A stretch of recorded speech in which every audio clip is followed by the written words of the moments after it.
पूज्य राधा बाबा के चरित्र में आता है, अवध धाम दर्शन करने के लिए गए तो प्रवेश करते ही अवधपुरी में उनको एक ऐसा पशु दिखाई दिया जो गधा, कई जगह से उसे कौआ कुत्तों ने काटा था, घाव था, जबान से कि तड़प रहा था।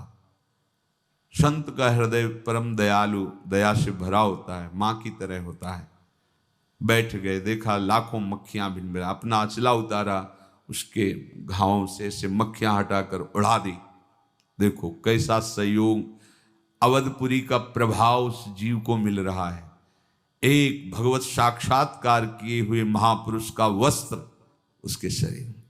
बाबा उसके मस्तक पर हाथ से, और बाबा राधा नाम प्रेमी, अयोध्या में सुना रहे हैं उसको, राधा राधा राधा।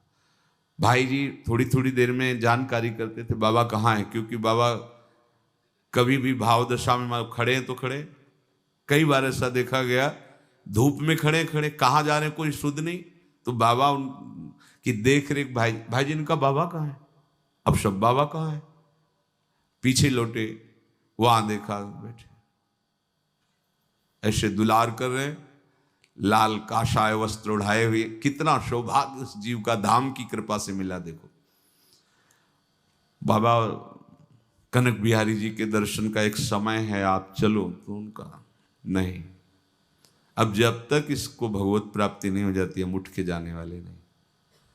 अब ऐसे महापुरुष का संकल्प, थोड़ी देर में उसके प्राण निकल गए वो दर्शन करने। ये किसी भी जीव का यदि अंतिम समय हो, आप बराबर ना टिक पाए, तो उसके पास नाम सुना दीजिए उसको, सुनने मात्र से उसकी भगवत प्राप्ति हो जाएगी, भले 3 दिन बाद मरे, क्योंकि वो कोई कर्म नहीं कर सकता, चाहे मनुष्य हो कोई जीव। जब अंतिम स्थिति होती, शिथिल स्थिति होती, उसमें शुभ अशुभ कोई कर्म नहीं कर सकता, तो अंतिम समय ही उसका माना जाता है। अंतिम कर्म उसका वही होगा जो आपने नाम सुना दिया, ये उसका कल्याण कर देगा, परम कल्याण कर देगा।